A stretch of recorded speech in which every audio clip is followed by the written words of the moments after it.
José Joaquín, encantado de recibirte en el programa Reto Siglo XXI. Muchas Hoy no gracias. estamos en el árbol de la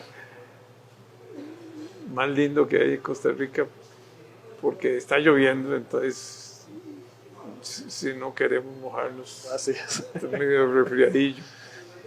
Eh, Hablemos un poco del fenómeno bueno, de la reducción reciente de la Fed, de la tasa de política monetaria. ¿Qué efectos va a tener eso en la inflación en Estados Unidos? Aunque es muy baja la inflación en Estados Unidos, ¿verdad? Pero va a haber una mayor movimiento, digamos, una mayor reactivación económica. Aunque el crecimiento de la economía norteamericana está en 3,5, creo, este año. Hay elecciones dentro ahorita, en poquitas semanas. Eh, Está muy pareja la situación política en el sentido de los electores que va a poder sacar cada uno de los candidatos. Al principio Trump estaba como más feliz porque le tocaba un candidato que era Biden, que estaba ya perdiendo, digamos, ciertas cualidades importantes para poder tomar otros 4 años, aunque ha sido un buen presidente. Eh, Kamala, más joven, con mucha experiencia, fue fiscal, ¿verdad?, en California, vicepresidenta, y tiene un gran carisma. Y todo el equipo de los demócratas allá los partidos políticos son dos y los dos son fuertes, ¿verdad? Sí, bueno, un poquito este tema de la reducción de las tasas de interés por parte de la Reserva Federal de los Estados Unidos, para hablar de la reducción de la tasa de interés, primero hay que entender, don Jorge, primero qué es lo que causa la inflación y qué es un banco central. Un banco central, ya sea la Reserva Federal o el Banco Central de Costa Rica, la función esencial es la emisión de dinero. Sí, la Reserva Federal lo que hace es emitir dólares y el Banco Central de Costa Rica se encarga de emitir colones. Es importante regular cuánto dinero se está emitiendo porque si se emite mucho dinero, Sí, se crea inflación. si no, Y la inflación trae efectos negativos para toda la sociedad, distorsiona, es decir, al haber inflación se distorsionan los precios, se dificulta la toma de decisiones, eso afecta también la tasa de interés, hace que la tasa de interés nominal suba, también tiene efectos sobre el tipo de cambio y genera ciertas distorsiones que el punto es que nadie quiere y por eso es necesario controlar la inflación. Se considera que una inflación controlada, para algunos, para la mayoría, digamos, el estándar internacional es que una inflación controlada es aquella que esté por debajo del 2%, entre 0 y 2%. Algunos economistas, como por ejemplo el Premio Nobel en Economía Milton Friedman, y otros presidentes de los distintos bancos de la Reserva Federal consideran que si existe un banco central que puede controlar la emisión de dinero, el objetivo de inflación debe ser 0. Es decir, ¿por qué 2%? Si puede ser 0, si usted simplemente controlando la oferta monetaria, usted puede decidir adrede cuál va a ser la inflación. Entonces, pero el punto es que a nivel internacional, muchos bancos, por ejemplo, el Banco Central Europeo, el Banco Central de Canadá, muchos consideran que el objetivo debe ser inflación cercana a 2, pero por debajo del 2%. La meta de la Reserva Federal ha sido durante décadas 2%. Inclusive Powell ha insistido que la meta de inflación es del 2%. Entonces, cuando el Banco Central en las últimas décadas se ha estado utilizando la tasa de interés como mecanismo para controlar la oferta monetaria.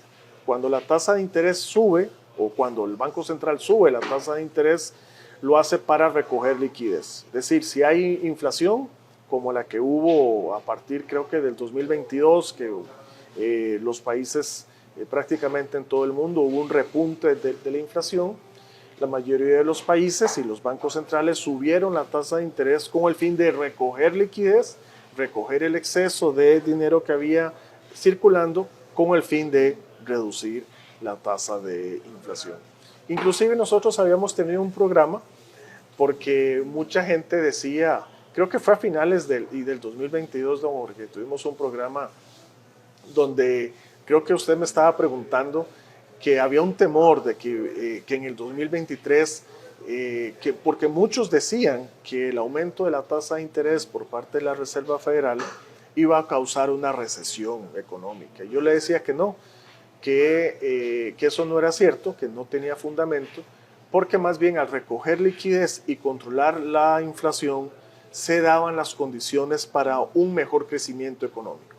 Y efectivamente, no vino ninguna recesión, no hubo ningún problema y la economía de Estados Unidos está creciendo en sus niveles normales, digamos, históricos de los últimos 30, 40 años. Entonces, sin embargo, la última vez que la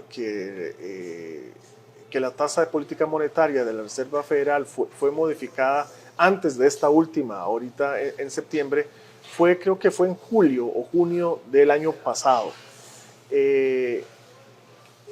Y desde entonces, es decir, la había subido y la tasa de inflación estaba cayendo, pero lleva más de un año en donde la tasa de inflación no baja, es decir, está en más o menos entre 3%, 2.7%, ahí no baja, y creo que la última cifra era 2.5%.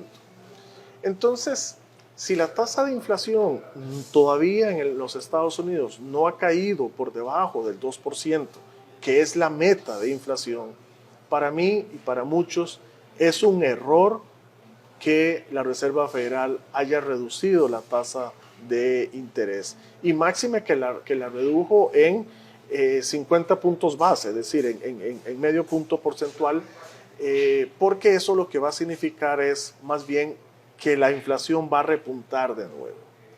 Algunos creen que esto se hace con el sentido de estimular el crecimiento económico.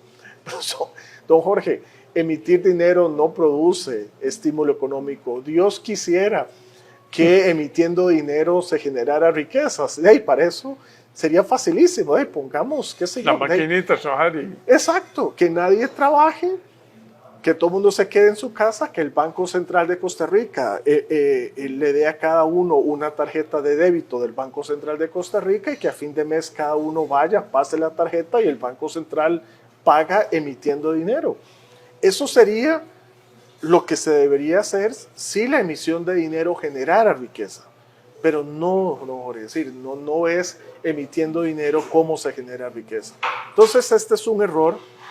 Hay una corriente de intervencionistas y socialistas que defienden esta tesis, que son los mismos los que decían, es decir, los que ahora están diciendo que con la reducción de la tasa de interés se va a estimular el crecimiento económico, son los mismos que en el 2022 decían que el aumento de la tasa de interés iba a causar recesión.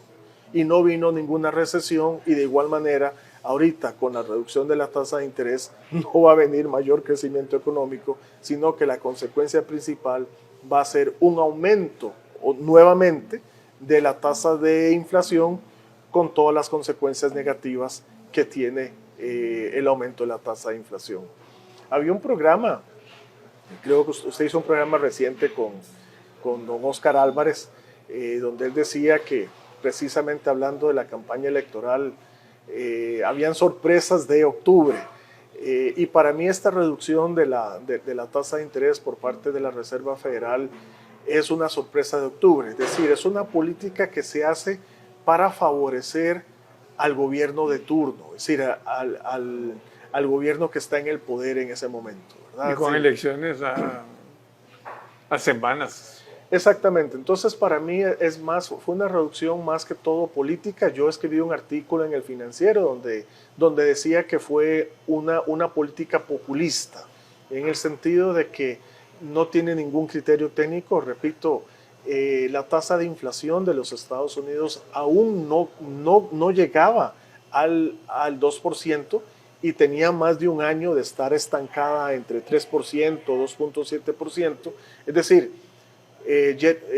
Jerome Powell, el presidente de la Reserva Federal, dice que él tiene esperanza de que la inflación va a seguir cayendo, pero esa esperanza no tiene ningún sustento teórico ni técnico, porque si en más de un año la inflación todavía no ha caído por debajo del 2%, ¿qué le hace creer que subiéndola va a seguir cayendo? Más bien,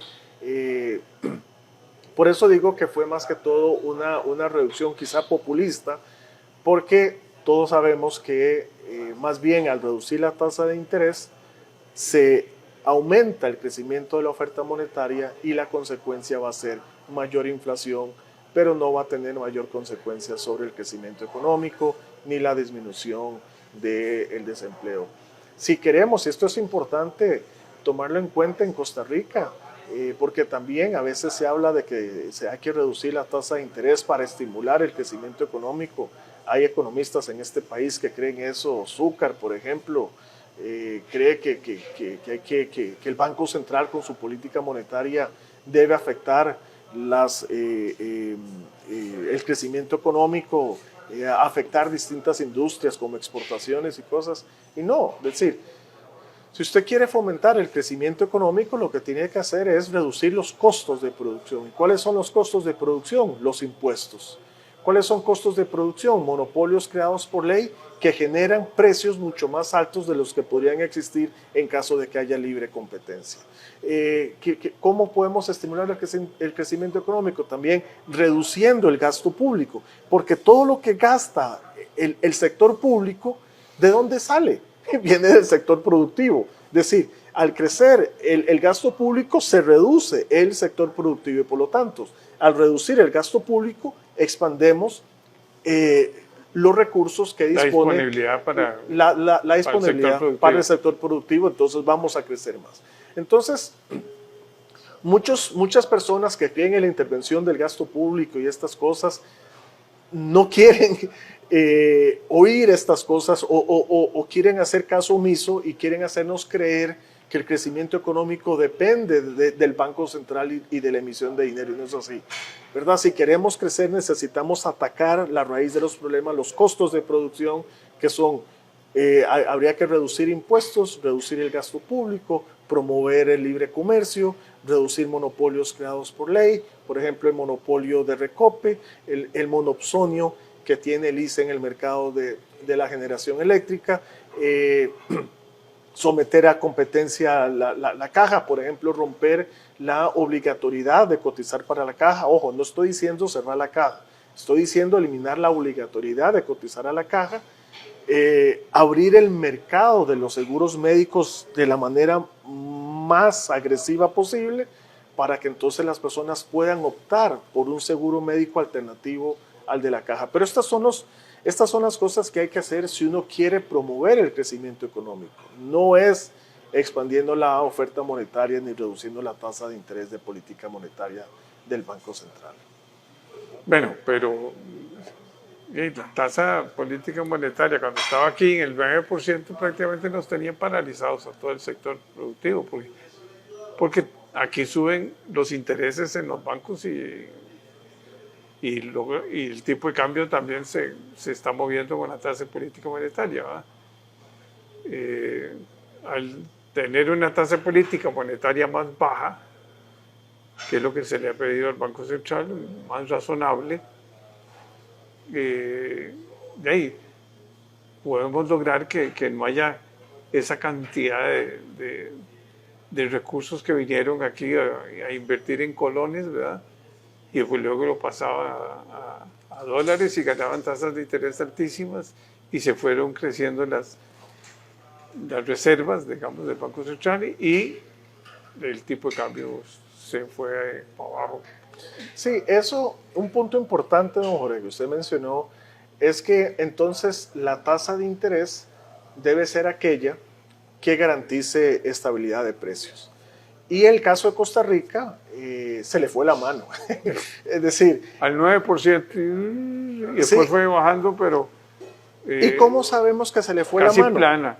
¿Y cómo sabemos que se le fue Y la pues mano? se trajo, Porque tuvimos deflación, ¿verdad? claro, Sí, los precios en vez de llegar a un rango entre 0 y 2%, se bajaron. tuvimos Pasamos deflación. 14, 13 meses, creo, sí, con Exactamente, inflación negativa. tuvimos con deflación. Quiere decir que la tasa de política monetaria se les fue de la mano. Pero quiero contar algo interesante sobre una crítica a la Bueno, y planificación. además el Banco Central de Costa Rica decía que no podía bajar más porque entonces los dólares iban a ir a invertir a Estados Unidos. Eso es un ridículo, no pasó. Exacto, sí. Muchas personas han creído de que los movimientos o, digamos, las entradas grandes de dólares que ha habido en el país se deben a los diferenciales entre la tasa de interés en colones y dólares. Pero cuando han habido cambios, no han habido realmente como movimientos que justifiquen eso. Pero lo que quería comentar antes es que yo recuerdo que cuando el Banco Central estuve en un webinario expuesto por el mismo presidente del Banco Central, don Roger Madrigal, donde él decía que habían subido la tasa de política monetaria al 9%, porque según sus modelos econométricos apuntaban de que la inflación iba a llegar apenas al 4% para finales del 2024. ¿Qué quiere decir esto? Y esto es parte del error de la planificación centralizada.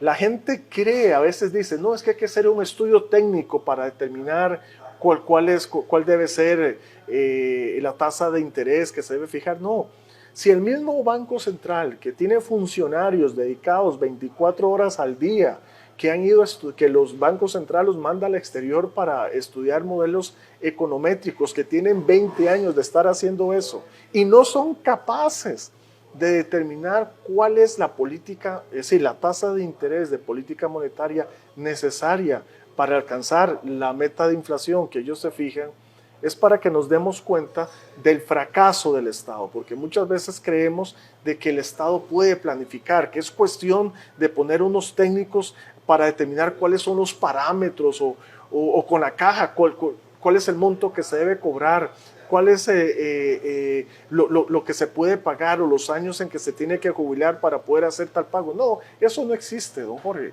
Esa planificación centralizada no existe. Pero volviendo al tema de la banca central, sí hubo un exceso, es decir, en este sentido, la Reserva Federal de los Estados Unidos fue mucho más precavida, fue más astuta en el manejo, porque fue subiéndola poco a poco, y no tan abruptamente como lo hizo el Banco Central de Costa Rica, que después, más bien... Y después, cuando hizo la bajada, le hizo casi... Sí, sí. Y horizontal entonces, casi.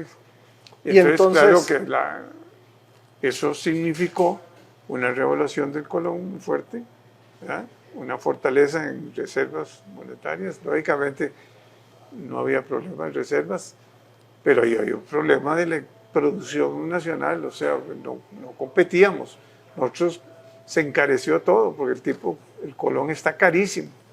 Sí, ahí, digamos, sería como otro tema ver un poquito lo del exceso de dólares, pero volviendo al tema de la tasa de interés... préstamos que llegaron y autorización de endeudamiento. Montones. Este gobierno ha sido, yo creo que en la historia de Costa Rica, bueno, no es que creo, es que estoy convencido, los datos lo reafirman, este es el gobierno que más ingresos, que más se ha endeudado en el exterior. No solamente con los eurobonos, sino si usted suma los eurobonos, más los ingresos del Fondo Monetario Internacional, más los del Banco Mundial, más los del Banco Centroamericano de Integración Económica. Es decir, usted suma todos los ingresos que ha recibido este gobierno y realmente es alarmante y preocupante, y pocas personas han alzado la voz sobre eso. Pero Para terminar con el tema de las tasas de interés, concuerdo con usted de que el Banco Central, cuando subió la tasa de política monetaria al 9%, fue un exceso, fue un error de cálculo, es decir, fue un error de los técnicos del Banco Central, es decir, una incompetencia. Controlaron la inflación, pero lo que fue que fue deflación. No, no así como es perjudicial la inflación, también claro, es perjudicial la deflación que tuvimos durante muchos años. Sin embargo, ya en el último mes y tomando en cuenta las cifras de los años anteriores, de los meses anteriores, para mí fue un error que el Banco Central de Costa Rica haya bajado su política también, su tasa de política monetaria recientemente.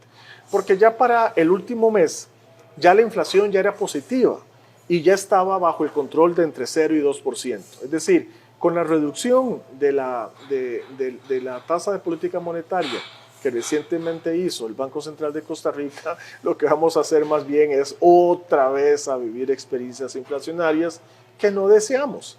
El Banco Central se fija una meta de inflación de un 3%, un 3%, 3% más uno hacia arriba y uno hacia abajo, lo cual es un desastre, don Jorge. Es decir, Panamá, que no tiene Banco Central, la inflación promedio en los últimos 40 años es de 1.7% anual. Fijarse una meta del 3% es un desastre. Es decir, ¿cómo es como que como que un empresario se ponga meta de tener una pérdida y de 3%? Es decir, no, el objetivo, como le decía, el caso de Milton Friedman o el caso de otros economistas, si usted va a tener un banco central, el objetivo es realmente controlar la inflación y llevarla a niveles de cero. Y a nivel internacional lo que se considera es que una inflación está controlada aquella que esté por debajo del 2%. Un 3% de meta de inflación, estamos hablando de un 50% más alta de lo que se considera control de la inflación a nivel internacional. Realmente una meta de un 3% de inflación no es meta. Y ahí es donde uno debe considerar si realmente es mejor cerrar el Banco Central, porque realmente nos está, con ese nivel de metas, le estamos pagando a los funcionarios del Banco Central para que nos empobrezcan. Eso no tiene sentido. Es que un 3% no es meta. Bueno, por eso ahora tiene amplias reservas monetarias. Nos hemos endeudado más en dólares que anteriormente. Hay una deuda pública muy alta que se lleva el 2,5%, casi 3% del PIB, ¿verdad? Y está causando un problema de deuda, de déficit fiscal muy fuerte, aunque ganes ahí el 1,5% más o menos de un superávit primario, pero donde le metes el servicio de la deuda pública, se acabó el superávit. Y entonces no vamos a poder reducir como yo veo el cuadro, no vamos a poder reducir el endeudamiento público y estamos en problemas serios todavía, ¿verdad? Estamos en problemas serios. Primero, usted acaba de mencionar algo interesante. Porque vamos a ver, los ingresos fiscales un 14%, pero el gasto es... El gasto sigue creciendo. Yo publiqué un artículo en El Financiero donde mencionaba que el gasto público del primer semestre del 2024 con relación al primer semestre del 2023 había crecido, según cifras del Ministerio de Hacienda. Es decir, no son cálculos que yo hice, son cifras del Ministerio de Hacienda, es decir, son cifras oficiales. Creció en un 8.9%, don Jorge. Y así no vamos a salir adelante, don Jorge. Un poquito de lo que estábamos hablando. Si queremos crecer más, ¿y de dónde sale ese crecimiento del 8.9%? Lo que dijimos antes. Lo que gasta el sector público se lo quita al sector productivo. Entonces, realmente este gobierno no ha hecho mucho por eso. Los crecimientos del PIB están muy sujetos a una parte de la economía, ¿verdad? Que no es la zona franca, es la que está llevando mucho Y adelante. curiosamente la zona franca es la que paga menos impuestos. Por eso es que muchos decimos que si queremos salir adelante, si queremos convertirnos en un país de primer mundo, lo que tenemos que hacer es convertir a toda Costa Rica en una zona franca. ¿Verdad? Es decir, o en realidad lo que uno está hablando cuando dice de convertir a toda Costa Rica en una zona franca es de reducir impuestos para realmente lograr mayor crecimiento económico y que sea ese mayor crecimiento económico el que resuelva los problemas económicos y sociales. Es decir, ¿qué es mejor? Que tengamos crecimiento económico para que haya mayor generación de empleo, es decir, para reducir la tasa de desempleo, que no haya nadie desempleado y que los salarios crezcan para que cada persona pueda comprarse su educación, sus medicinas o a tener gente desempleada con salarios bajos y tener un Estado que supuestamente le da el estado y del bienestar. Yo prefiero la primera opción. Yo prefiero generar condiciones económicas en Costa Rica para que todo el mundo tenga un buen trabajo, ganando bien, para que se pueda pagar sus cosas y se pueda comprar lo que quiera y no un Estado pobre, es decir, una población pobre donde el Estado supuestamente garantiza cierto bienestar, que ni siquiera lo hace, porque en la caja vemos que hay gente que muere que ni siquiera es atendida. A veces la gente critica el sistema de salud privada, pero por lo menos en el sector salud privado, si vos pagas, te atienden. Con la caja, aunque pagues, no te atienden. Es peor. Y además pagas carísimo, ¿verdad? Porque la caja es carísimo. Es decir, y ahí es donde, bueno, ya el punto es otra discusión, pero el punto sí es que es importante llamar la atención de que este gobierno es el gobierno que más ingresos tributarios ha recibido, es decir, tomando en cuenta pero ya se estabilizaron, el plan fiscal. Ya no, primero hizo así y después ya ahora. No es que ha caído, sino que crece más lentamente, que es distinto. Muy poquito. Pero a pesar de eso, es decir, ningún gobierno anterior tenía IVA, por ejemplo, ¿verdad? Y tampoco tenía un IVA al 13%, es decir, en los 90 el impuesto de ventas era del 10%. Entonces lo que quiero decir es que este gobierno ha tenido a través de la legislación tributaria la mayor recaudación de impuestos, es decir, posible, es decir, es el que mayor tiene legalmente la capacidad de extraer la mayor cantidad de tributos al sector productivo y a pesar de eso no resuelve el problema fiscal. A pesar de eso, los pronósticos, y esto son cifras oficiales, según el Ministerio de Hacienda, el déficit fiscal para finales de este año va a ser de 3.5 y para el próximo año va a ser igual de 3.5. Es decir, Rodrigo Chávez en campaña decía de que este gobierno que Costa Rica era un país rico pero mal administrado. ¿Qué quiere decir eso? Es decir, según él, administrando bien los recursos, se podrían corregir esos problemas. Pero no vemos ninguna mejora en las cifras fiscales, a pesar de que, insisto, tenemos en este momento la mayor recaudación fiscal en la historia. Sí, pero entonces, sigue siendo el 14% del PIB. Porque el gasto público sigue creciendo. Sigue creciendo. Sigue creciendo, como dije anteriormente, es decir, un 8.9% comparado el primer semestre del 2024 con el 2023. Es decir, no hay recato en este gobierno, no hay ningún interés o no ha habido ningún síntoma de realmente querer mejorar el controlar el gasto público, ¿verdad? Entonces, esto es importante tomarlo en cuenta volviendo al tema del crecimiento económico. Si queremos realmente reducir, porque el desempleo en Costa Rica creo que anda alrededor del 8%, que es una tasa altísima, realmente altísima. Por ejemplo, Singapur tiene una tasa de desempleo del 2%. Es decir, yo no veo por qué un costarricense tiene que considerarse menos capaz que una persona de Singapur. Es decir, si Singapur tiene una tasa de desempleo del 2%, son porque han tomado las políticas económicas correctas. Entonces, si Costa Rica tiene una tasa de desempleo del 8% que es 4 veces más que Singapur, es porque estamos haciendo las cosas de manera incorrecta, ¿verdad? Entonces yo no entiendo por qué la gente, por qué hay gente que aplaude este gobierno con una tasa de desempleo del 8%, ¿verdad? Cuando realmente puede ser del 2%. Entonces, o con tasas de crecimiento realmente muy bajas, es decir, un crecimiento del 4%. Con eso no vamos a salir del tercer mundo. No. Necesitamos tasas de crecimiento de 6.5%. Y se puede, hay países que lo están haciendo, entonces nosotros también podemos hacerlo, pero eso depende de que se tomen las políticas económicas correctas. ¿Y cuáles son esas? Siempre libertad económica, ¿verdad? Reducir impuestos, reducir el gasto público, cerrar entidades públicas, recortar empleados en el sector público. Sí.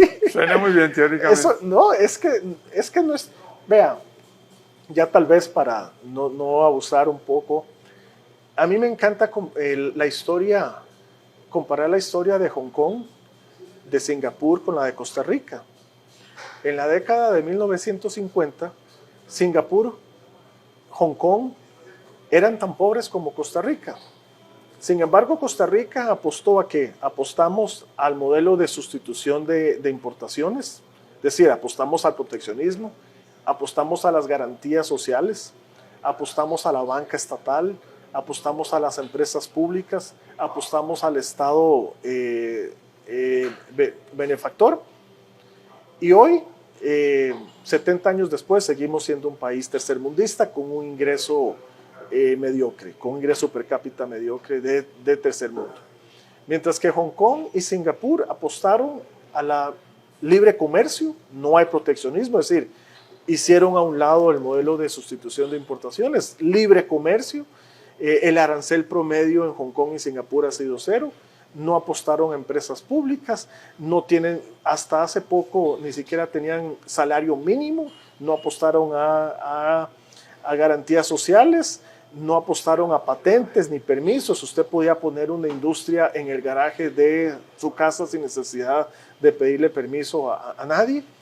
Y ahora son países, economías desarrolladas con un ingreso per cápita, don Jorge, que supera al de países desarrollados como Inglaterra, con libertad económica. Entonces no es teoría. Bueno, José, no es teoría, es simplemente historia y es la realidad. Bueno, son dos historias distintas, pero algo de lo que decís es correcto. Y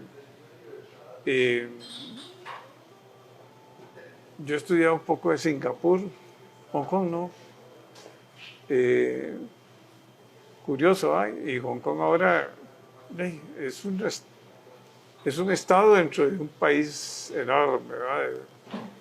Y que ha venido también creciendo, creció porcentajes muy altos, ¿verdad? Gracias a que liberaron el mercado interno. Pero en otra ocasión vamos a hablar de eso. En otra ocasión podemos hablar de esos países. Muchas gracias. Gracias a usted, don Jorge, por la confianza y por la invitación. Muchas gracias.